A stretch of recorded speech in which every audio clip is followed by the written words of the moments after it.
with new case studies. Lecture number 7, working capital, reading 38, corporate finance, and we will be doing new concepts today. Mostly we have already covered learning outcome A, B and C. So today I will be discussing with learning outcome number D. Now before that I want to tell you that these examinations, June and December examinations, are approaching very fast, and you are standing here.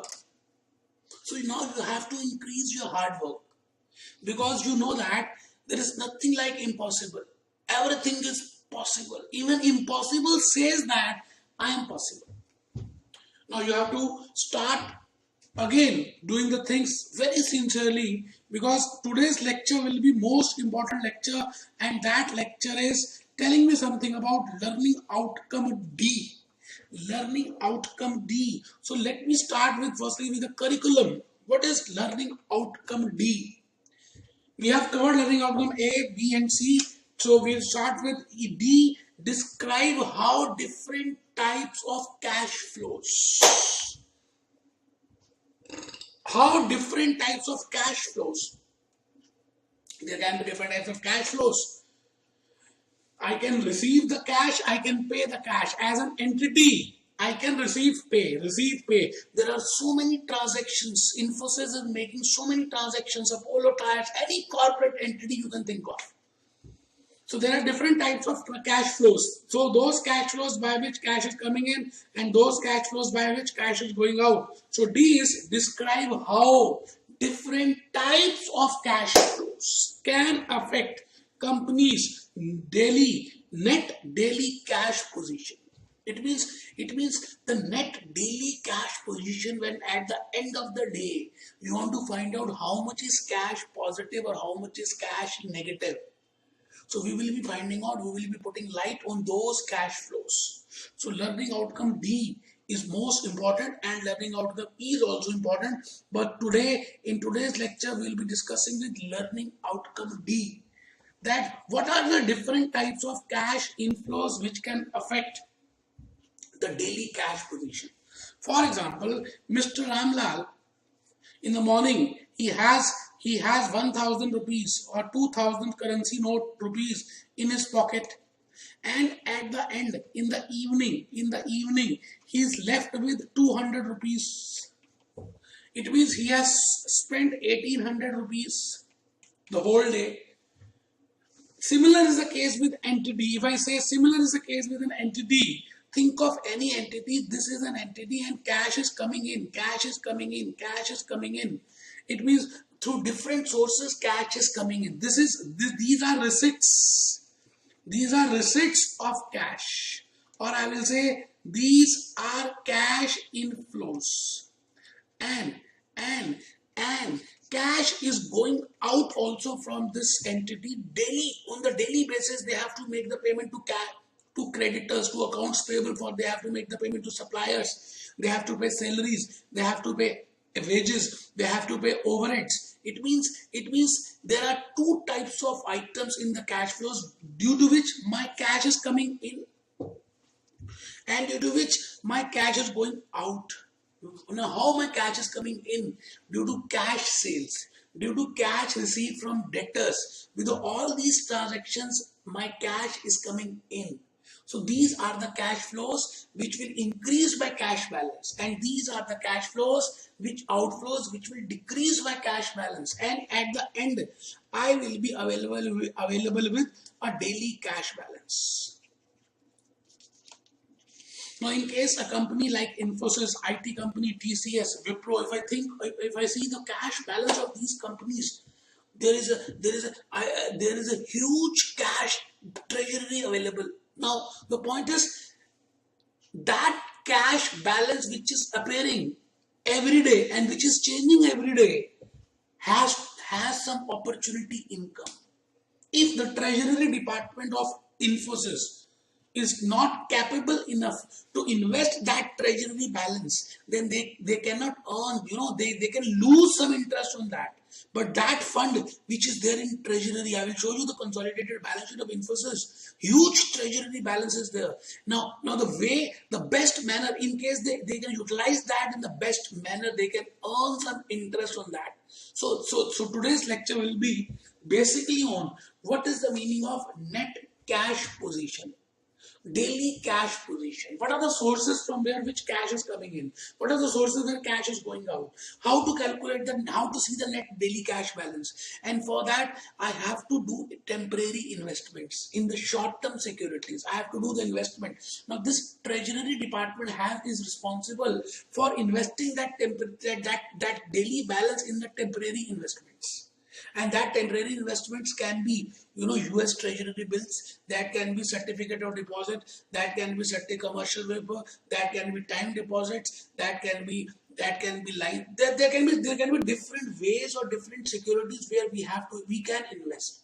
So in today's lecture, my first emphasis will be on how to calculate that net cash balance. What is the meaning of daily cash position?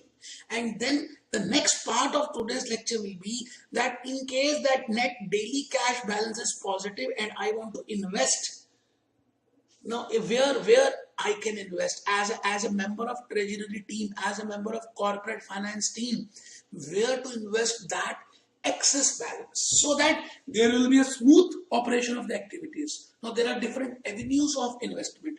I can go for, I can have US treasury bills investment, or in commercial paper, or in certificate of deposit, or acceptances, or in repos, or in money market instruments. There are so many short-term avenues where I can invest. So we will be touching each and every avenue. We will be discussing with that who entity issues this, what is the time period of this, whether it is a zero coupon bond or interest involved in that. All that basic and technical part will be covering it. So my dear friends, my request to you will be, please take out your registers. Please start writing something, because today's lecture is somewhat technical. So please, you have to put more emphasis on this. Reading 38. Lecture number 7, working capital management. Working capital management, learning outcome D. Explain how different types of cash flows affect companies' net daily cash position. How different types of cash flows affect companies' daily net cash position. So first point which we are going to start with is how to calculate net balance. It is very easy. Receipts minus payment. The balancing figure will be net cash balance. All the receipts during a day, all the receipts we will add, and all the payments during the day we will subtract, and receipts minus payment will be the net cash balance. So right, first point, net daily cash position, as every firm keeps on receiving cash. As every firm keeps on receiving cash through different sources. Now different sources can be cash sales. Now different sources can be cash received from debtors, from accounts receivable. These can be the different sources which relate to operation, and by the cash flow, by these cash flows, my cash balance will increase. So first point is net daily cash balance, as every firm keeps on receiving cash through multiple sources. So I prepared a hut. This is an entity, and in this entity, cash is coming in through different sources, different persons. They are giving the cash. Also, they are disbursing cash. They are making payments of cash to different persons on different avenues for different reasons. Now this cash is coming in, this cash is going out. There must be some cash which remains in this entity, and that is named as daily cash balance. Now we have to find out how much is the balance. Now again we have to find out whether that is higher one or lower one, whether out of that we can invest somewhere or not. Because the best effectiveness of working capital management will be to invest that excess balance and to earn some interest on that. So I have prepared net cash daily balance flowchart. Now multiple sources which you all know of, still I have written point number 2. cash sales, cash received from accounts receivable, and multiple payments, making payments to accounts payable, making interest payments, cash purchases, making salary payments, and other expenses. All this is multiple payments of cash. Making payments to accounts payable, making interest payment, cash purchases, making salary, etc., etc., etc. Now the point is, as a member of treasury management, as a member of corporate finance team, my job is to utilize that balance which is there in treasury, daily cash balance. I could have earned crores and millions of rupees as interest. If I show you the Infosys consolidated balance sheet, you can see how much is the balance, in this. This is Infosys Limited and subsidiaries. So this is consolidated balance sheet. So this cash and cash equivalent, just see to it. Cash and cash equivalent is 389 and 389, Cash and cash equivalent is $3,226 million. Such a cash rich company, Infosys. Such a huge cash rich company. So the point is, if this company is a cash rich company, then the best part is that treasury team should invest this balance to somewhere else so that they could earn some interest on that. So in today's lecture, we'll be discussing what are the avenues where we can invest. You're getting my point? So net cash balance. I want to find out the net cash balance. So please write down 4th point. The whole idea of calculating net daily cash balance is not to lose opportunity, interest, which we could have earned by investing in short-term securities. Even for one day, we can earn interest on that. Even for one day, we can invest and we can earn in all these short-term securities. Now, for that, there is some risk involved in that. In case we invest more, then we have to face a cash out position also.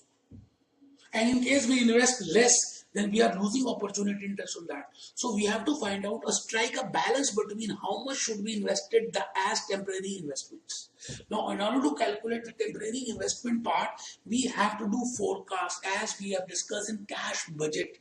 We have to forecast the receipts. We have to forecast the payments. That what are the receipts in coming 3 months? What are the payments in coming 3 months? Receipts of cash and payments of cash. So in order to find out optimum balance of cash to be invested in temporary investments, it is better to prepare forecast of cash receipts and forecast of cash payments. Now that forecast can be short term, that can be medium term, that can be long term. Now when I say short term, it means for one day.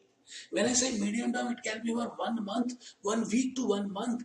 And when I say long term, it can be of longer duration. So these forecasts can be of different types. But the most important part of today's lecture is going to start with that if I want to invest in those temporary investments, that is the short-term securities, medium-term securities or long-term securities, what are the various types of short-term investments where I can earn interest on daily basis or less than 1 year basis? So I have given you the example that these are the areas, these are the securities, these are short-term investments which an entity can make, a treasury management team should be aware of.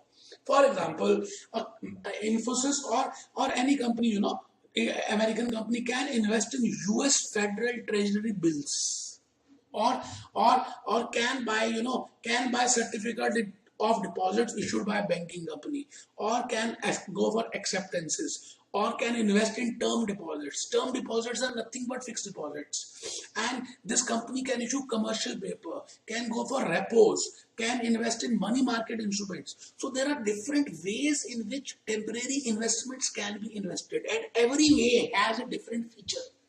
So this is a highly testable area.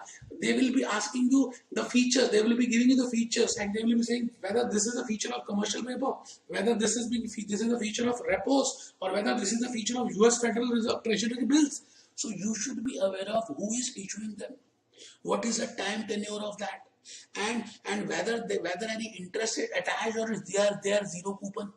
So we will be discussing that. Point number 7, please note down, following is the list of short-term securities.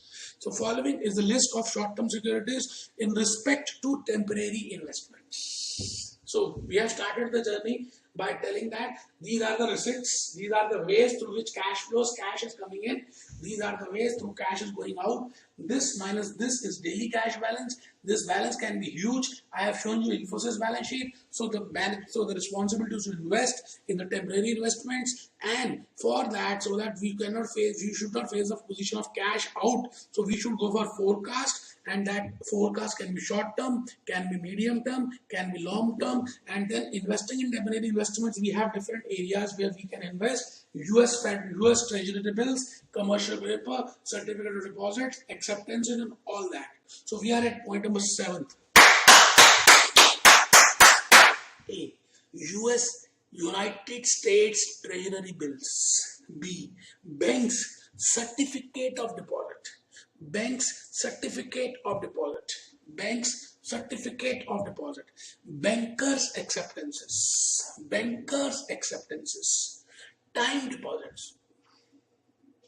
Time deposits. Repos. Commercial paper.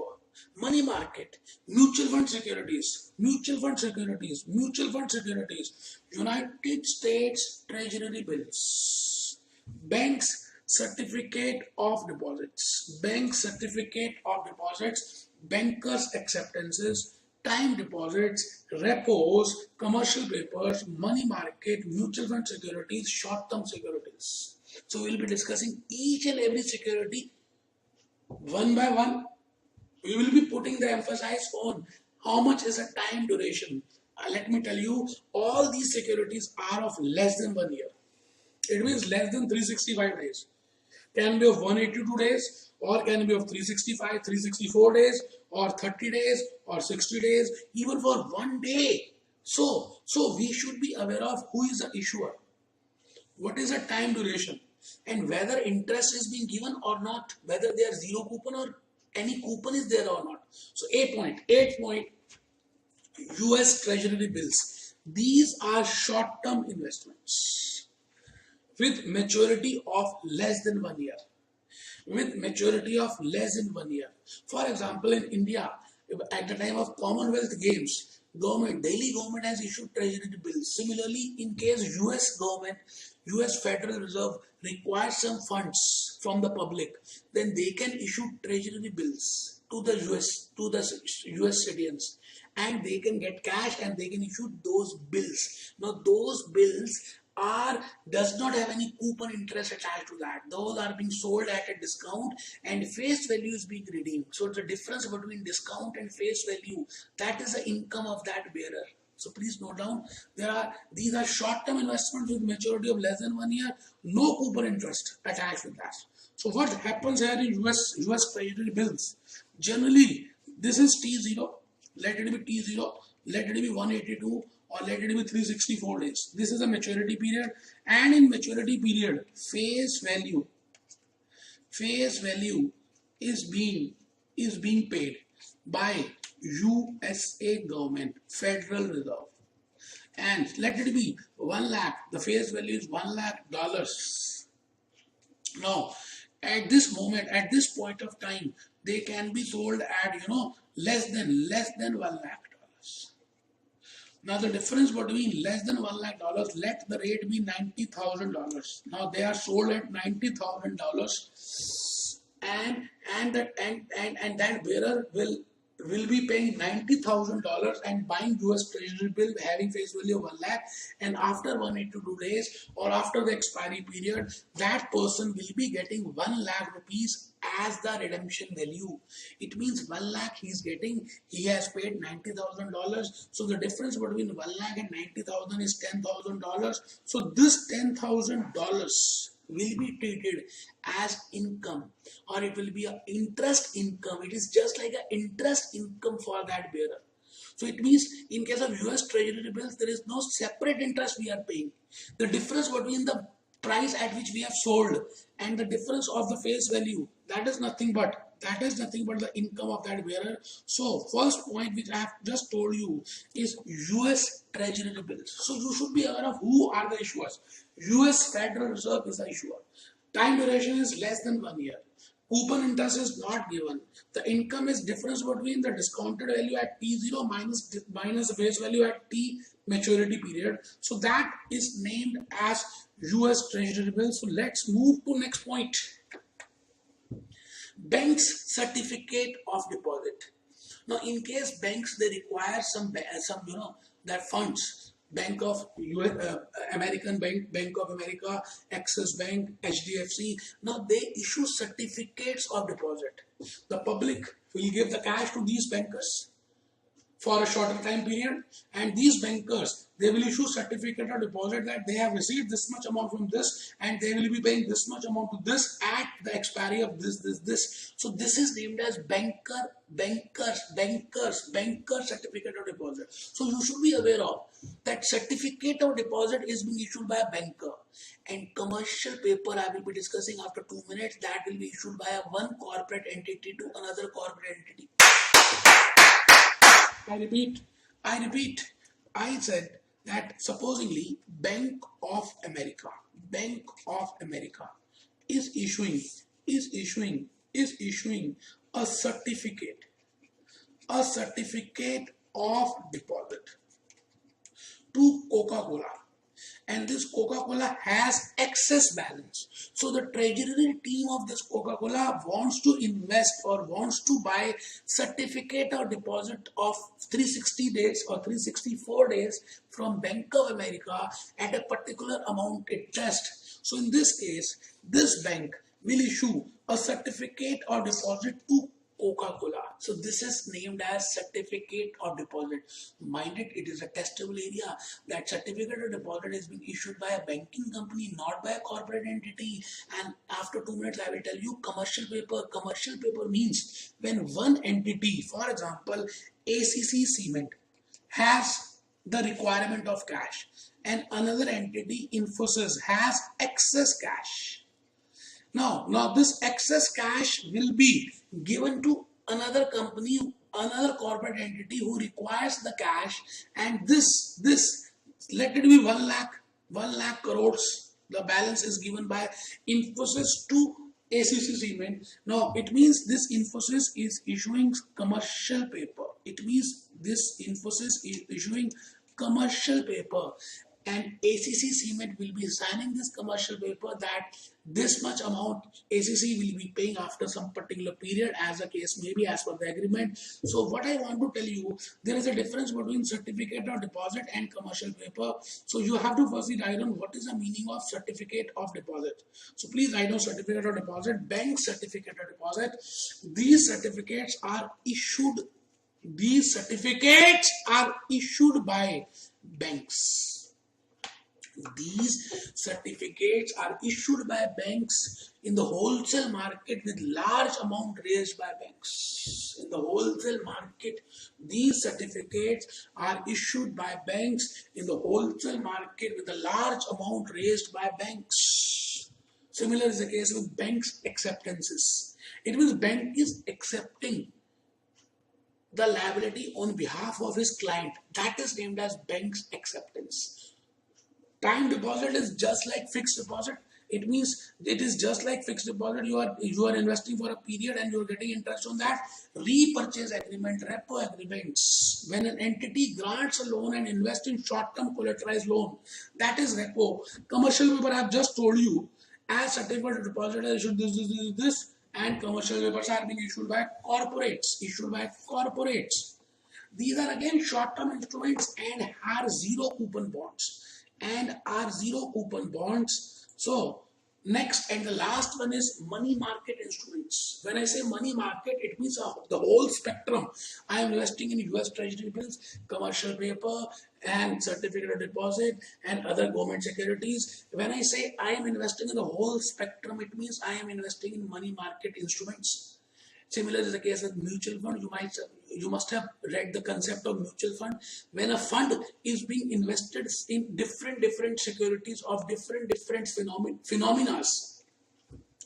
So basically, I want to tell you in this lecture is that firstly you will find out the daily cash balance, and then that daily cash balance, on the basis of a forecast, you will find out how much balance is excess, and that is to be invested in temporary investments. So as a member of corporate finance team, you should be aware that what are those areas, what are those securities where I can invest.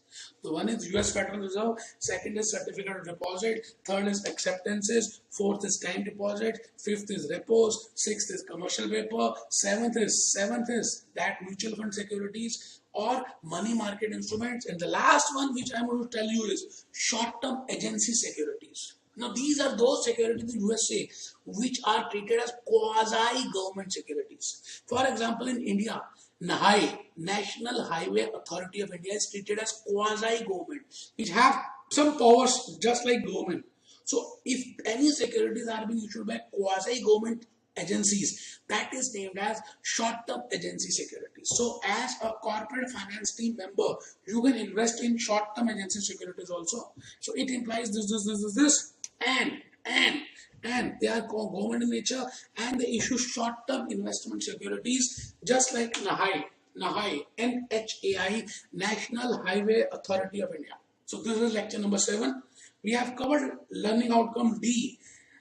In this learning outcome D, it is more of theoretical in nature, that what is the meaning of daily cash balance and where we can invest and what is the nature of these investments. Be happy, be jolly.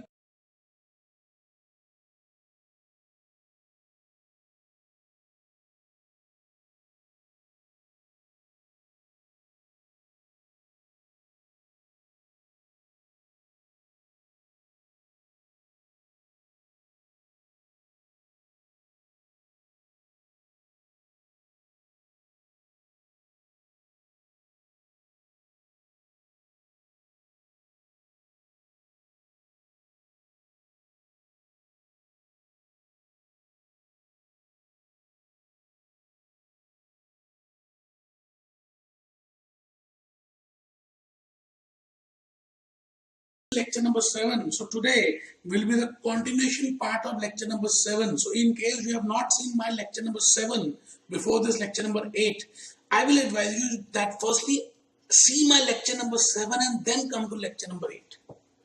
So with all my greetings, I am going to start with a new concept, the most important concept, the practical concept, which we have already discussed, in quant.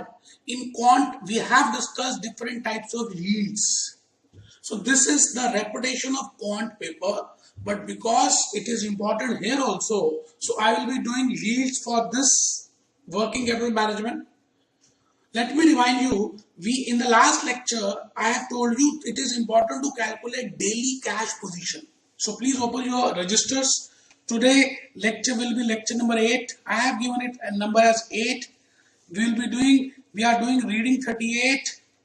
And learning outcome E, we are continuing with that, because in that learning outcome E, I am going to revise that, but we have discussed in lecture number 7. In lecture number 7, I have told you that an entity is receiving cash, receipts of cash is there, and similarly this entity, there is an outflow of cash is there, and then receipts minus outflow, there will be a net daily cash position. There will be a net daily cash position. Now, in some case, in case of cash-rich companies, just like I have given the example of Infosys, IT. In case of service industries, it has been seen that there is a huge cash surplus appearing in their treasury. Even I have shown you the consolidated balance sheet, financial statements of Infosys. So there is a huge treasury balance appearing in the cash, and that treasury balance has to be utilized better. So the main task of that corporate finance team is to utilize this treasury balance in the best possible manner so that they can earn some interest on that, they can have some yield on that. And on the same basis, they have to find out the optimum balance, that how much is to be invested and how much is to be kept as idle in the treasury, because there is a trade-off balance between these two. If the trade investments value increases, in that case they can face a cash out position. So my dear friends, there is a balance between how much to be invested and how much is to be kept as idle. So I will be telling you. So I will be telling you that where to invest. For that, I have given you so many different options in the last class. US Treasury bills can be an option. Then I have told you bank certificate of deposits can be an option. Banker acceptances can be an option. Repo rates can be an option. Term deposits can be an option. Commercial paper can be an option. Money market instruments can be an option. Quasi government securities can be an option. There are so many options available. Now that treasury man, that treasury team person has to find out which is the best. Which is the best. Now in order to calculate which is the best, he should know how to calculate. This person should know how to calculate yields. This person should know how to calculate yields. When I say yields, it means return. How to calculate that return, this person should be aware of. So today's lecture number 8 will be continuation of learning outcome E. And I will be telling you that there are 5 types of yields. 5 types of yields. I will say 5 types of money market yields, of different types of yields, which we will be going to discuss with. That if an entity, if the treasury manager, if the corporate finance team person invests somewhere, then he should know how to calculate holding period yield. So firstly we will be doing holding period yield, and then we will be doing effective annual yield. Now there is a difference between holding period yield and effective annual yield. All are yields. So we should know what is the minute difference between holding period yield and effective annual yield. Then we will be calculating bond equivalent yield, then money market yield, and at last we will be calculating bank discount yield. So these are the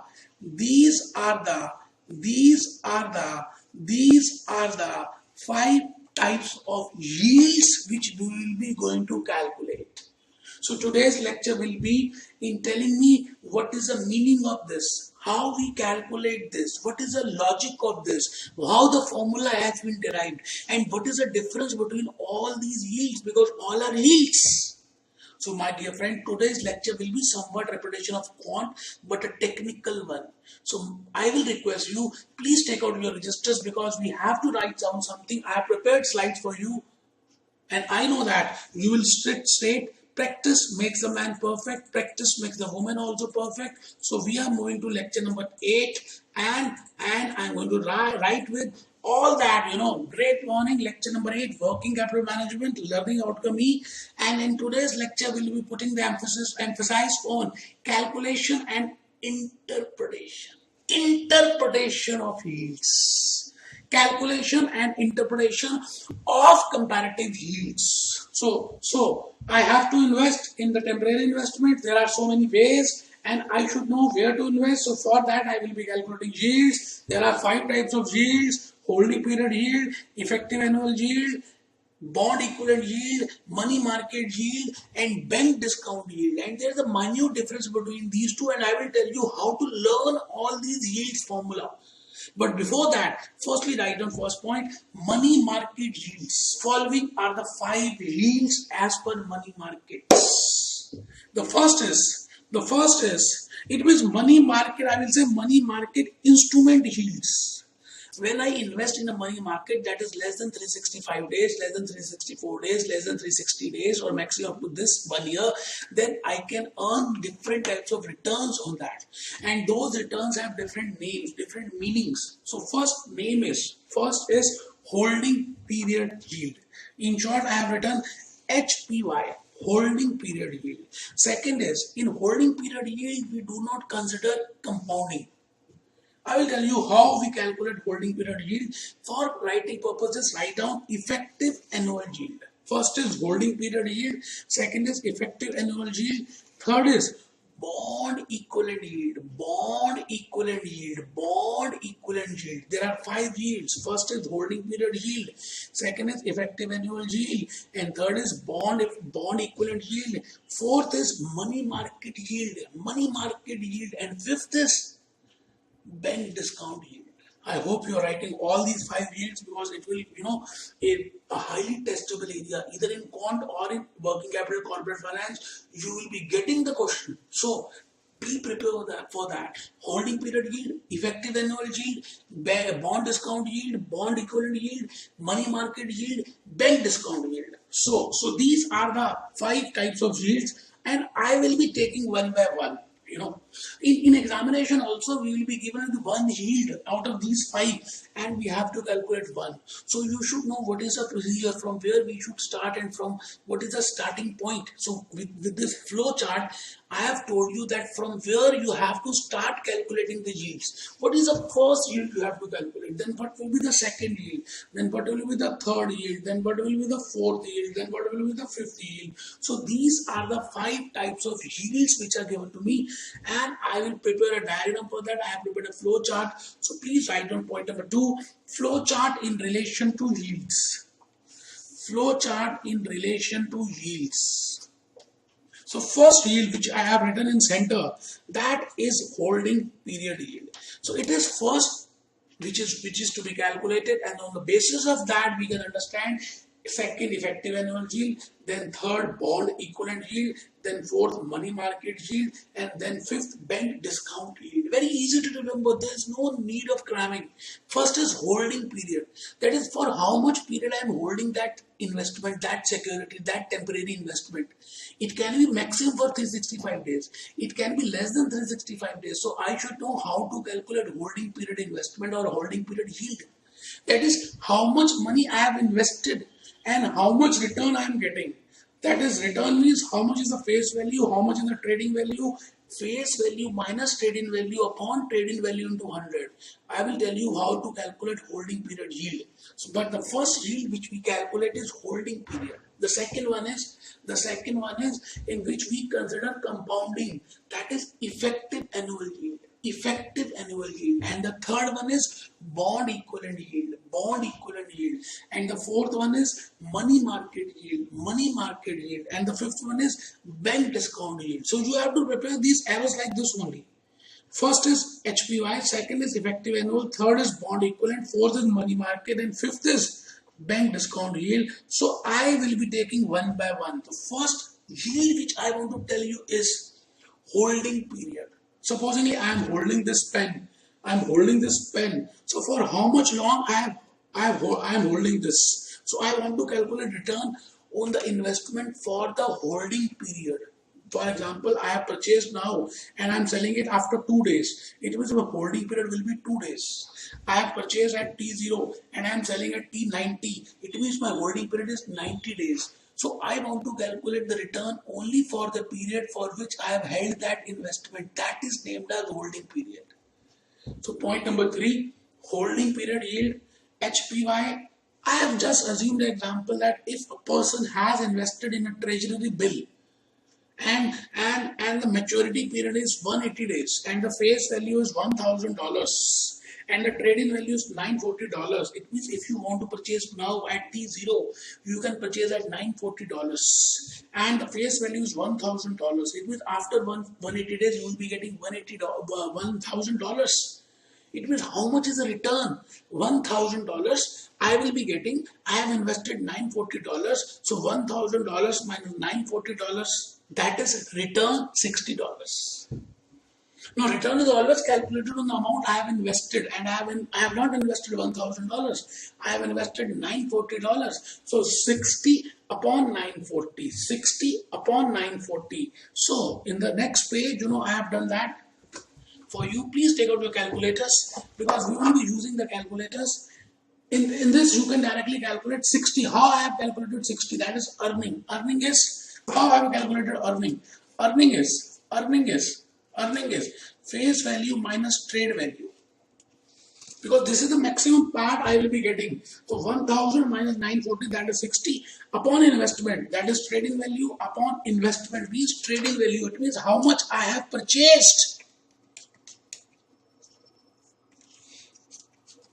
So I hope you must have understood 6.38% as a holding period yield, as a holding period interest. The second, which is important, is effective annual yield. Now I will be considering some points, and on the basis of that we will differentiate what is the difference between effective annual yield, bond equivalent yield, money market yield, and bank discount yield. All are yields, but firstly we will calculate holding period yield. Second is effective annual yield.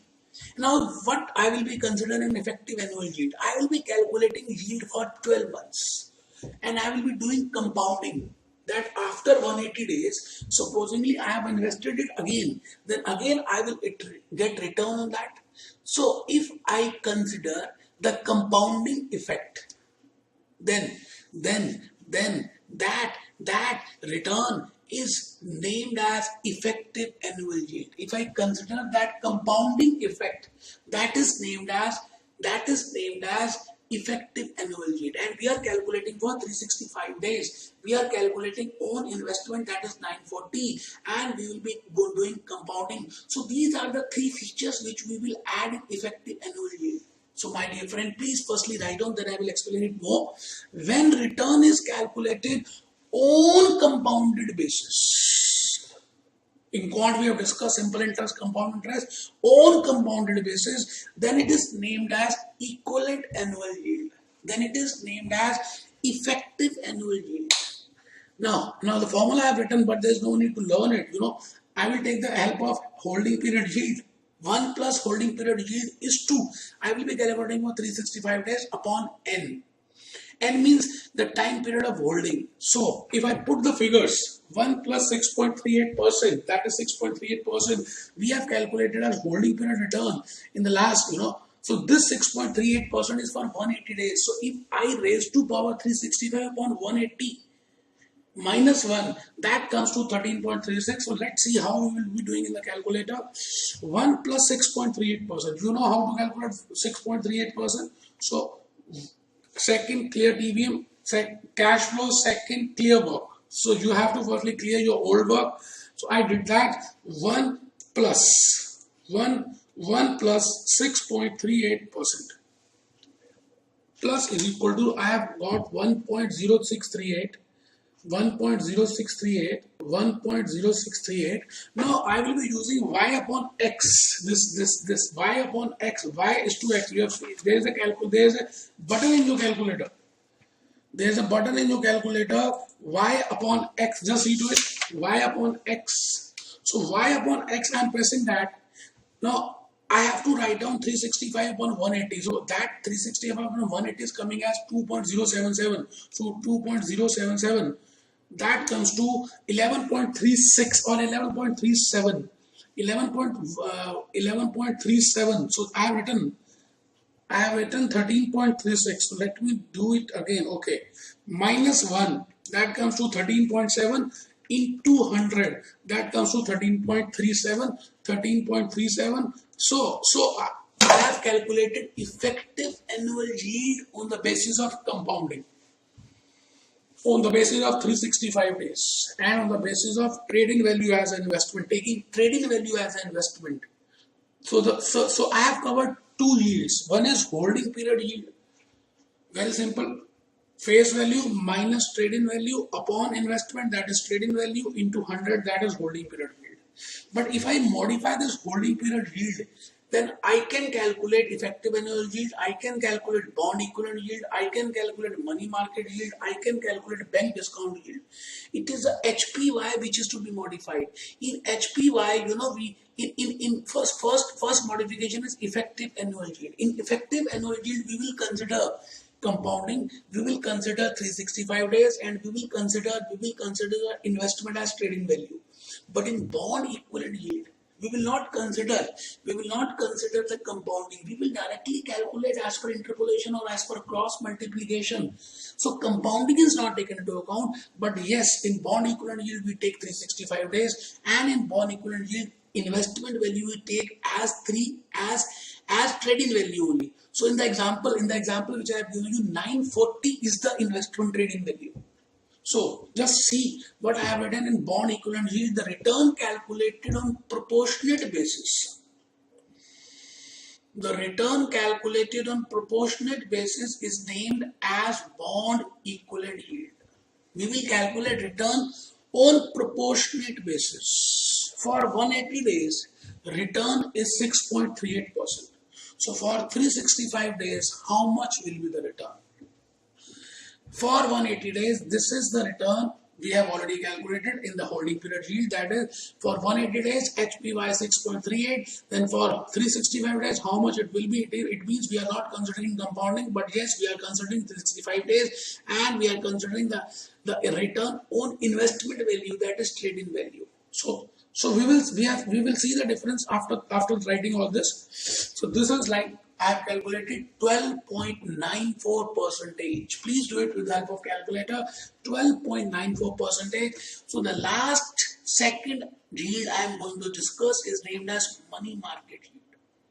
My dear friends, in money market yield, we do not consider compounding.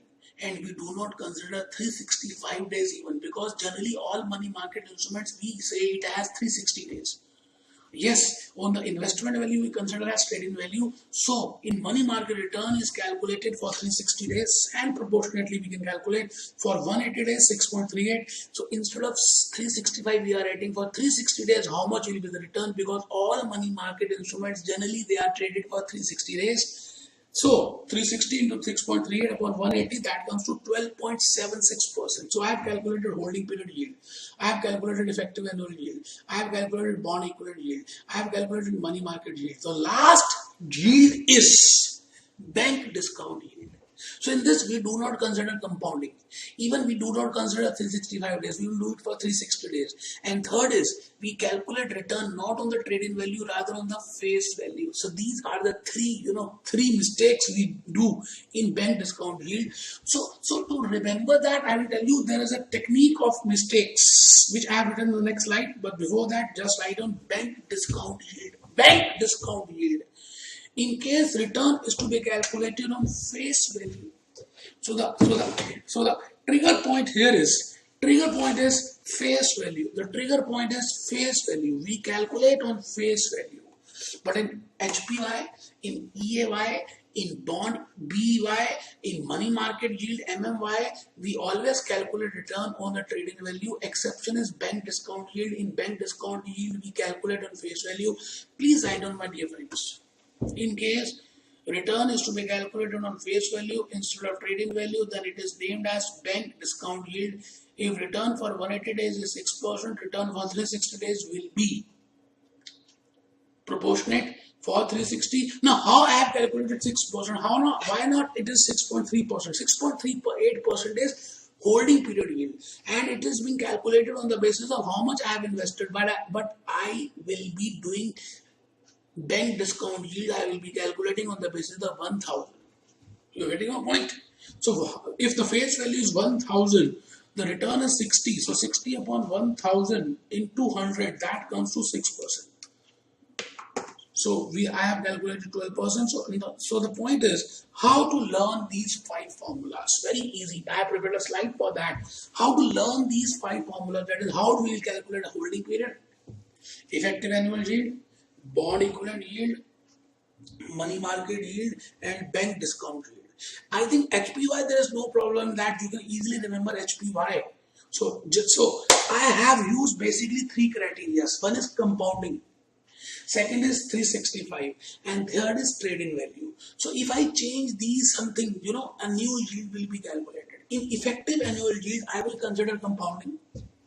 I will consider 365 days, and I will consider investment as trading value. So please write down this important note. Following are the 3 criteria generally used for calculating any of the money market yield. The first criteria is compounding. The second criteria is on the basis of 365 days. The third criteria is investment or trading value. Now, effective annual yield, we consider all the three criteria. We go for compounding, we go for 365, and we go for trading value. So there is no mistake. So like this, I can remember that in effective annual yield, there is no mistake. It means I will consider compounding. It means I will consider 365 days, and I will consider the trading value as investment. So we have considered compounding, 365 days on trading value. So like this, 3 points, compounding, 365 days, trading value. But in bond equivalent yield, we do not consider compounding. So there is one mistake which we do in bond equivalent yield. So please write down. There is only one mistake while calculating bond equivalent yield, that is compounding is not considered. Because we calculate on the basis of interpolation or on the basis of proportionate basis. So bond equivalent yield, there is only one mistake while calculating bond equivalent yield. Compounding is not considered. No compounding, 365 days on trading value. And in our example, $940 is the trading value. And in case of money market yield, we do two mistakes. One is we do not do compounding, we calculate proportionately, and second is we calculate on the basis of 360 days. And in bank discount yield, we do three mistakes. We do not consider compounding, we take 360 days, and we do not consider trade value as an investment, rather we take the face value as an investment. So please prepare, firstly write down for money market yield. I have prepared for you. These are very important slides. Please do it, my dear friend. I have already done the hard work so that there is no need to read so many small font pages of CFA curriculum level number 1. So, no compounding, 360 on the basis of trading value. So the last yield is bank discount yield, and we do not consider, we do three mistakes in bank discount yield. So now after this, we will be doing one practical example, which is generally being asked in your examination. And then we will be also doing practical problems from the CFA curriculum. But one self-examination question I have given. In examination, generally we are given with one yield and we have to calculate other 4 yields. So I think I have given you the formulas, I have given you the concept. So I am giving you 1 minute. Please write down this. And please try to find out those yields. Then we will do all together. Firstly, read this, write this, try this. I am coming in a minute.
I suppose that you must have written this calculate holding period yield. We have to calculate holding period yield, effective annual yield, bond equivalent yield, bond and bank discount yield, and I am given with money market yield as 6%. Money market yield, you know that we do two mistakes. We do not calculate on the basis, we do not do compounding, and we do not calculate on the basis of 365 days. Rather, we calculate 360 days and trading value as an investment. So we do two mistakes. So it means how we have calculated 6% you must be aware of. That 6% how we have calculated, because if the concept is clear, then we can easily do this, because there is nothing but a reverse calculation. So first step will be always calculate holding period yield as per that flow chart. Second step will be always calculate effective annual yield. Then calculate, then on the basis of effective annual yield, then calculate bond equivalent yield, then calculate money market yield, and then calculate bank discount yield. So you have to take the help of, you have to take the help of that holding period yield or the yield which is given to you. In this question, we are given with money market yield. So step 1, please write down, my dear friend, as money market yield is given to me. So it is better with the help of that given figure if I calculate HPY. Now HPY is for 270 days. We know that. Holding period is 270 days, but money market yield is for 360 days. So 360 days, for 360 days, for 360 days, the return is 6%. So how much will be the return for our 270 days? We can easily cross multiply 270 into 6 upon 360. 270 upon 6 into 360, that is 4.5%. So on the basis of money market yield, that is on the basis of two mistakes, I have calculated HPY. Now my journey will start. HPY, effective annual, then bond equivalent, then money market is given to me, and then bank discount.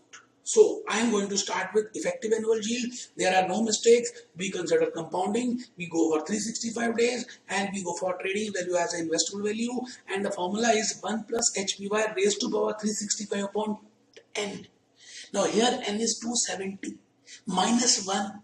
So HPY is 4.5%. So please take out your calculators. I have already done the calculation for you. 1 plus 4.5% raised to power 365 upon 270, that is coming as 6.13%.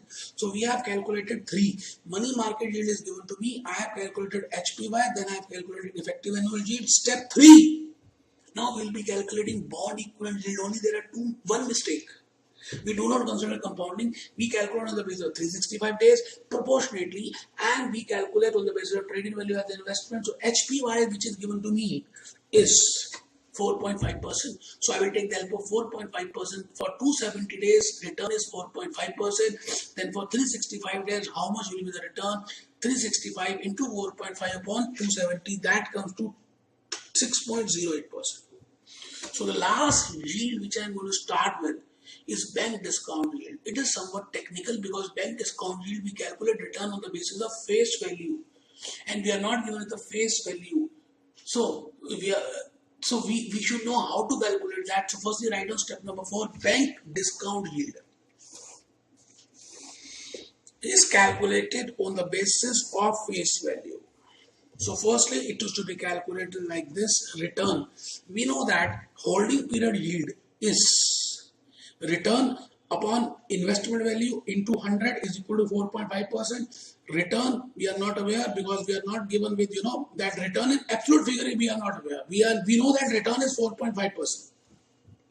So I have assumed it to be X upon trading value, that is 1000 as a face value minus return. So this will be nothing but trading value. So this should be equal to 4.5%. I repeat, my dear friends, X, what is X? X is return. Return upon investment value. Now, what is investment value? That is face value minus trading value. So, X upon trading value, X upon investment value, I have assumed that X. So, my formula will be X, that is return upon 1000 minus return is equal to 4.5%. Then I will solve for X. And after solving for X, I will get 43.06. It means if return is 43.06 and if this is the value 43.06, now 1000 minus 43.06. Now see whether answer is coming 4.5%. Yes, 4.5%. It means I have calculated the face value. Now see to it, 4.306. Now on the basis of 4.306, now 43.06 is the return in absolute rupees, because in bank discount yield we calculate on the basis of face value. So 43.06 upon face value 1000 into 100, that is coming to be 4.306%. So it means bank discount yield is 4.306%, 4.306%. But this is for 270 days, and we have to calculate for 360 days. So for 270 days, if the return is 4.306, then how much return is for 360 days? So that comes to 5.74%. 5.74%. So I think you must have written that.